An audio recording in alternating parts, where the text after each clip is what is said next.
Hi friends, welcome back to our channel Sandeep English World. In today's video, you are going to learn about some important prepositions. Prepositions గురించి చెప్పాలంటే what is a preposition? A preposition is a word that is used before a noun or a pronoun to show its relation with some other word in a sentence. ఒక సెంటెన్స్లో preposition అనే దాన్ని ఒక noun లేదా pronoun ముందు ఉపయోగిస్తాము. ఆ ప్రెపోజిషను మరొక పదముతో అదే సెంటెన్స్లోని మరొక పదముతో సంబంధాన్ని తెలియజేస్తుంది. బ్రీఫ్గా చెప్పాలంటే what is preposition? Pre position. Pre means before, position means placing before. ఒక వర్డ్ ముందు ప్లేస్ చేస్తాము. ఇది ఒక టూ వర్డ్స్కి మధ్య రిలేషన్షిప్ అని తెలియజేస్తుంది. For example, the book is on the table. Where is the book? The book is on the table. ఆ బుక్కి టేబుల్కి మధ్య రిలేషన్ ఆన్. మనం అక్కడ చూడకుండా ఎక్కడో ఉన్నటువంటి వ్యక్తికి ఆ అర్థం అవ్వాలంటే book were on the table అంటే టేబుల్కి బుక్కి మధ్య రిలేషన్షిప్ అని ఏర్పరుస్తుంది ఆన్ అనేటువంటిది. అలా ప్రెపోజిషన్స్లో మాస్టరీ సంపాదించడం కష్టం. Among all the parts of grammar, the toughest task is to get the mastery of the topic of ప్రెపోజిషన్స్. అందుకే ఏమంటారంటే a person's knowledge in the language of English is judged by the way he uses the prepositions skillfully. ఒక వ్యక్తి యొక్క ఆంగ్ల భాషా పరిజ్ఞానాన్ని దేన్ని బట్టి మనం నిర్ధారణ చేస్తామంటే ఆ వ్యక్తి తప్పులు లేకుండా ప్రెపోజిషన్స్ ఉపయోగించగలిగితే అతడు చాలా ఇంగ్లీష్లో దిట్ట అన్నమాట. సరే, ఇక్కడ ప్రెపోజిషన్స్కి డెఫినెట్ రూల్స్ లేవు. మనం డెఫినెట్ యూసేజ్ని బట్టి మనం అర్థం చేసుకోవాలి తప్ప ఆన్ అంటే పైన, ఇన్ అంటే లోపల, విత్ అంటే తో అలా ఒక అర్థం వస్తుంది. కానీ ఆ ఒక్క అర్థంతో ఒక బుక్లో కొన్ని పుస్తకాల్లో ఇంగ్లీష్లో తెలుగులో అలా వస్తూ ఉంటాయి. అది కరెక్ట్ కాదు. ఒక సందర్భంలో ఆ మీనింగ్ వస్తుంది కానీ మరో సందర్భంలో మీనింగ్ మారుతుంది. Take an example, the book is on the table అన్నాం. బుక్ టేబుల్ పైన ఉన్నది. ఆన్ అంటే పైన అని చెప్తే మరి I will meet you on Sunday అంటాం. నేను ఆదివారం పైన కలుస్తానని కాదు కదా. కాబట్టి ఆదివారం రోజున కలుస్తాను అక్కడ ఒక నా అనే అర్థాన్ని ఇస్తుంది. అందుకే మన ప్రెపోజిషన్స్కి తెలుగులో మీనింగ్స్ చెప్పడానికి లేదు. ఆ కాంటెక్స్ట్లో ఆ సందర్భంలో ప్రిపోజిషన్లా ఉపయోగించాలి అంతే. No definite rules. ఏదో కొద్దిపాటి రూల్స్ ఉన్నాయి కానీ ఎక్కువగా లేవు. ఇక్కడ మనం రియల్ లైఫ్లో ఉపయోగించే చాలా ఎగ్జాంపుల్స్ని, ఆ ప్రిపోజిషన్స్ని కొన్ని తెలుసుకుందాం. He was accused of murder. అతని మీద హత్య నేరము మోపబడింది. అక్యూజ్డ్ అంటే ఇక్కడ నేరం మోపడం. ఏ నేరం? ఆఫ్ మర్డర్, హత్యా నేరం. అక్యూజ్ అనే వర్బ్ సహజంగా ఇది ఆఫ్తో ఫాలో అవుతుంది. అక్యూజ్ అనేటువంటి ఆ పదం ఆఫ్తో ఫాలో అవుతుంది. The woman was relieved of her tension. ఆ స్త్రీ తన యొక్క టెన్షన్ నుంచి, ఒత్తిడి నుంచి బయటపడింది. రిలీవ్ అనే వర్బ్ ఆఫ్తో ఫాలో అవుతుంది అన్నమాట. The passengers were robbed of their valuables. ప్రయాణికులంతా కూడా వారి దగ్గర ఉన్నటువంటి విలువైనటువంటి వస్తువులన్నింటినీ వాళ్ళ దగ్గర నుంచి దోచుకోబడ్డారు. అంటే వాళ్ళు దోచుకోబడ్డారు. వర్ రాబ్డ్ ఆఫ్ దేర్ వాల్యుబుల్స్ అంటే వాళ్ళ దొంగలు వాళ్ళని దోచుకున్నారు అని. I am fond of music. Fond of అంటే ఇష్టపడడం. అదొక ఫ్రేజల్ వర్బ్. అదొక నాట్ వర్బ్ హియర్, ఇదొక ఫ్రేజ్. ఫండ్ ఆఫ్ అలా గుర్తుపెట్టుకోవడమే. I'm fund of music. నాకు సంగీతం అంటే ఇష్టం. బాబు బోస్ ఆఫ్ ఈజ్ నాలెడ్జ్. బాబు తన యొక్క విజ్ఞానం గురించి గొప్పలు చెప్పుకుంటుంటాడు. Bose of. I am confident of becoming an officer. నేను ఒక ఆఫీసర్ అవుతాను అనే నమ్మకం నాకున్నది. బోస్ట్ ఆఫ్తో ఫాలో అవుతుంది, కాన్ఫిడెంట్ ఆఫ్తో ఫాలో అవుతుంది. అలా గుర్తుపెట్టుకోవడమే. The leg of the table was broken. ఆ టేబుల్ యొక్క కాలు ఇరిగిపోయింది. ఎక్కువ మంది దీన్ని ద టేబుల్స్ లెగ్ అంటుంటారు. టేబుల్స్ లెగ్ అపాస్ట్రఫీ ఎస్ అని వచ్చేటట్టుగా మనుషులకు సంబంధించి చెప్పొచ్చు. కానీ ప్రాణం లేని వస్తువులు అంటే ఇన్యానిమేట్ ఆబ్జెక్ట్స్కి ఇలా అపాస్ట్రఫీ ఎస్ రాకుండా చెప్పాలి అంటే ఆఫ్ వచ్చేటట్టు చెప్పాలి. My point is the leg of the table అనాలి కానీ the tables leg was broken అనకూడదు. You must be ashamed of your misbehaviour. నీ యొక్క తప్పుడు ప్రవర్తనకి నువ్వు సిగ్గుపడాలి. ashamed of తో ఫాలో అవుతుంది. We are short of textbooks. మాకు టెక్స్ట్ బుక్స్ కొరత ఉన్నది. కొరతకి షార్ట్ ఆఫ్ అలా ఉపయోగించడమే అన్నమాట. The patient will be cured of the disease. ఆ యొక్క పేషెంట్ ఆ యొక్క వ్యాధి నుంచి అతనికి నయం అవుతుంది. Cured of. The old man died of cancer. ఆ ముసలివాడు క్యాన్సర్తో చనిపోయినాడు, ఫలానా వ్యాధి వల్ల చనిపోయినానికి died of. I'm afraid of dogs. నాకు కుక్కలంటే భయము. పూజిత is proud of her beauty. పూజిత తన యొక్క అందం చూసి తాను గర్వపడుతుంది. ఇలా ఆఫ్ అనే ప్రిపోజిషన్ నా యొక్క ఫేవరెట్ ప్రిపోజిషన్. అందుకే చాలా ఎగ్జాంపుల్స్ దీంట్లో ఇంకా కొన్ని నేర్చుకున్నాం. Her marriage will take place on 1st of April. ఆమె వివాహము ఏప్రిల్ 1వ తేదీన జరుగుతుంది. You should avail yourself of the golden opportunity. నీవు ఆ యొక్క బంగారు అవకాశాన్ని వినియోగించుకోవాలి. అవైల్ అనేది రిఫ్లెక్సివ్ ప్రొనౌన్తో ఫాలో అవుతుంది. I avail myself of, he avail himself of, you avail yourself of. అలా రిఫ్లెక్సివ్ ప్రొనౌన్ ప్లస్ ఆఫ్తో ఫాలో అవుతుంది. They are jealous of my progress. వారు నా అభివృద్ధిని చూసి అసూయ పడుతున్నారు. జెలస్ అనేది ఆఫ్తో ఫాలో అవుతుంది. It is kind of you. మీరు దయాద్ర హృదయులు, మీరు దయగలిగినటువంటి వారు. He didn't go to college yesterday. అతడు నిన్న కాలేజీకి వెళ్ళలేదు. Go to college. సహజంగా గో అనేది తో ఫాలో అవుతుంది పక్కన ప్లేస్ ఉన్నప్పుడు. I always refer to the dictionary to know the meanings. To the meanings ఇక్కడ ఒక వర్బ్ మిస్ అయింది. I always refer to the dictionary to know the meanings. To know the meanings. అర్థాలు తెలుసుకోవడం కోసం నేను ఎప్పుడు డిక్షనరీని రిఫర్ చేస్తూ ఉంటాను. I shall be grateful to you. నేను మీకు రుణపడి ఉంటాను. We object to your proposal. నీ యొక్క ప్రతిపాదనకి మేము వ్యతిరేకిస్తున్నాము. అబ్జెక్ట్ టు ఫాలో అవుతుంది.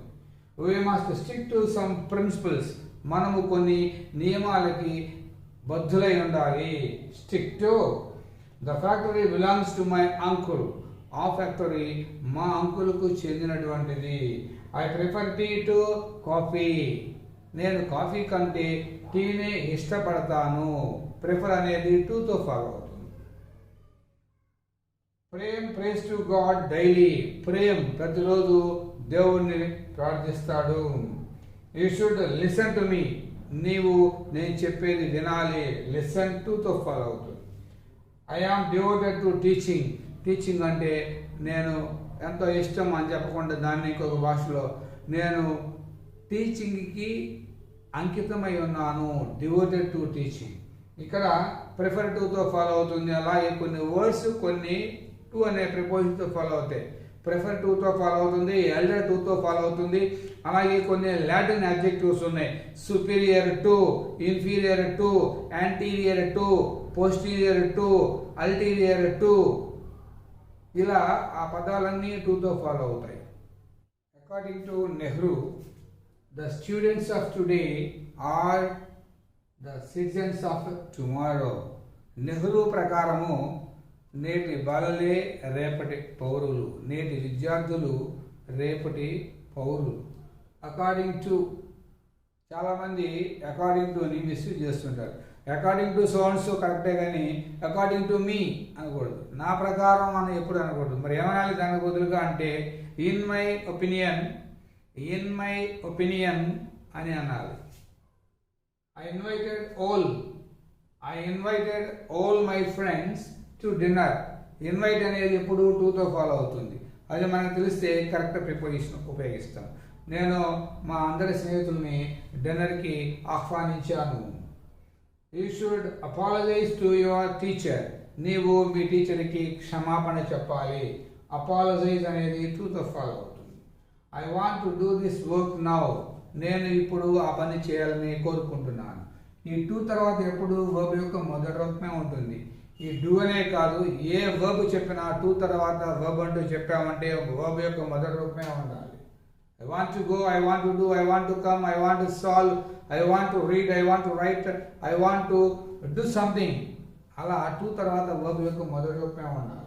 She is very familiar to me. ఆమె నాకు బాగా పరిచయము. Familiar to somebody, familiar with something. ఒక విషయం తెలిసైతే I'm familiar with the rules and regulations of grammar. Familiar to somebody అన్నమాట. I don't come into the class in muddy boots. బురద shoes తోటి, బురద బూట్లతోటి క్లాసులోకి రావద్దు. ఇక్కడ don't come into the class. Come into, ఈ come అనేది మూమెంట్ని తెలియజేస్తుంది. అలా మూమెంట్ని తెలియజేసే సందర్భాల్లో ఇంటూ ఉపయోగిస్తాం. Come into, run into, walk into, move into, go into, jump into, plunge into, fall into. ఇలా ఏదైనా మూవ్మెంట్ తెలియజేస్తే దానికి ఇంటూ ఫాలో అవుతుంది. అలాగే ఇక్కడ ఇన్ మడ్డీ బూట్స్ అన్నాం. ఆ పైన ఎగ్జాంపుల్ ఇక్కడ ఇన్ మడ్డీ బూట్స్ అన్నాం. అదే డ్రెస్కి సంబంధించి in black dress, in uniform, in disguise. అలా ఇన్ అనేది డ్రెస్కి సంబంధించి ఉపయోగిస్తాం. They fell into debts. వారు అప్పులు పాలయ్యారు. The woman jumped into the well to commit suicide. ఆ స్త్రీ బావిలోకి దూకింది ఎందుకంటే ఆత్మహత్య చేసుకునేందుకు. Hour class is held in the morning. మా క్లాసు ఉదయపు సమయాన జరుగుతుంది. In the morning, in the afternoon, in the evening, in the night. అలా మనం ఆ టైం చెప్పేటప్పుడు ఎప్పుడు ఇన్నే చెప్పాలి. Larger extent of time తెలియజేస్తున్నట్టు. Smaller extent of time అయితేనేమో ఎట్ చెప్తాం. Hour class is held at 7 o'clock in the morning. At 7 o'clock smaller extent of time. ఒక పర్టికులర్ టైం చెప్పామంటే అటు, అలా కాకుండా మార్నింగ్, ఆఫ్టర్నూన్, ఈవినింగ్ అంటే ఇన్ చెప్పాలి. సంవత్సరాలకు ముందు ఇన్ చెప్పాలి. నెలల పేర్లకు ముందు ఇన్ చెప్పాలి. అలా మనకి స్టాండర్డ్ మైండ్ నుండి దాన్ని ఉపయోగిస్తూ ఉండాలి. They got married in January and divorced in April. వారు జాన్యువరి నెలలో వివాహం చేసుకున్నారు, ఏప్రిల్ నెలలో విడాకులు తీసుకున్నారు. నెలల పేర్లకు ముందు in. I was Born on 1st August 1966. నేను 1966వ సంవత్సరం ఆగస్టు నెలలో 1వ తేదీన పుట్టాను. డేట్ కనపడిందంటే ఆన్ చెప్పాలి. ఈ డేట్ లేకుండా ఓన్లీ మంత్, ఇయర్ ఉంటే మాత్రం ఇన్ చెప్పాలి. They live in Hyderabad at Gandhinagar. వారు హైదరాబాద్లోని గాంధీనగర్లో నివసిస్తారు. రెండు ప్లేసులు రిఫర్ చేసేటప్పుడు పెద్ద స్థలానికి ముందు ఇన్ను, చిన్న స్థలానికి ముందు ఎట్ ఉపయోగించాలి. Mahesh is poor in maths.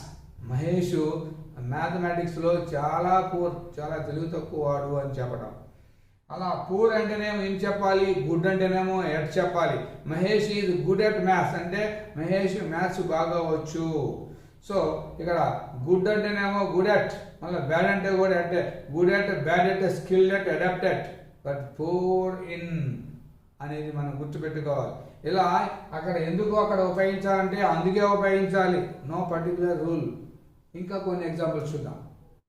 Can you wait for me for an hour? నీవు నా కోసం ఒక గంట సేపు ఎదురు చూడగలవా? Wait for somebody. Wait ఫర్తో follow అవుతుంది.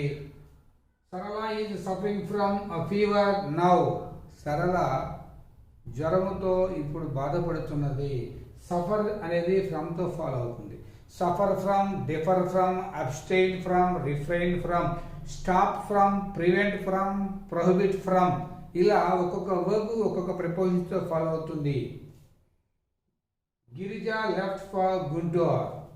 గిరిజ గుంటూరుకి బయలుదేరి వెళ్ళింది. లీవ్ ఫర్, లీవ్ అనేది ఫర్తో ఫాలో అవుతుంది పక్కన ప్లేస్ ఉన్నప్పుడు.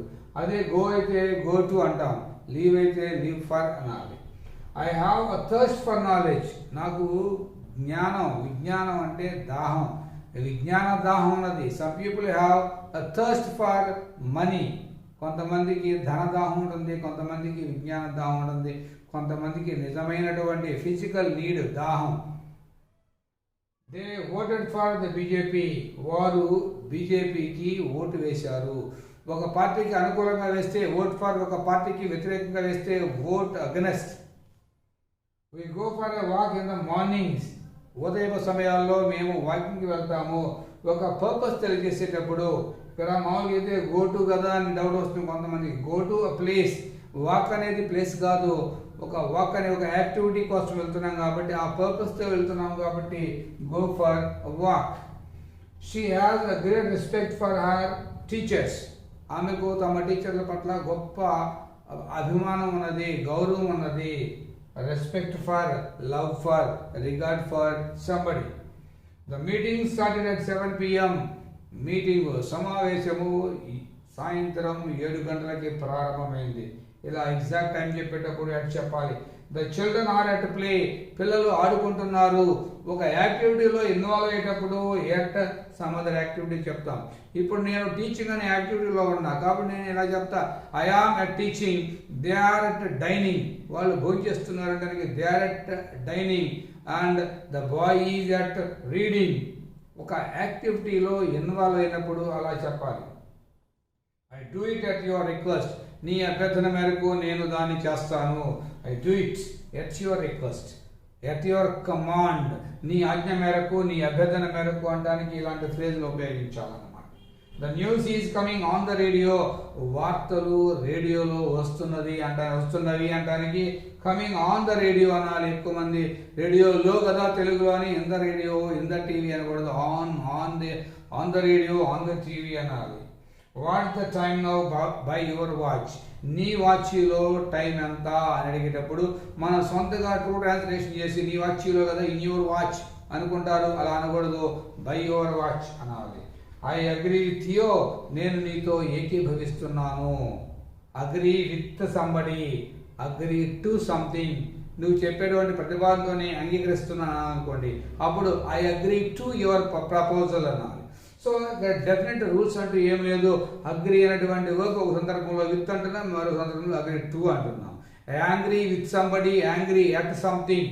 ఇలా లెక్కలేనటువంటి కాంటెక్స్ట్ ఉంటే ఈ ప్రపోజిషన్ అనే టాపిక్ ఎండింగ్ లేదు. అందుకనే మనం daily news paper reading habit ఉన్నటువంటి వాళ్ళకి, డైలీ ఇంగ్లీష్ న్యూస్ వాచింగ్ ఉన్నటువంటి వాళ్ళకి పర్ఫెక్షన్ వస్తుంది.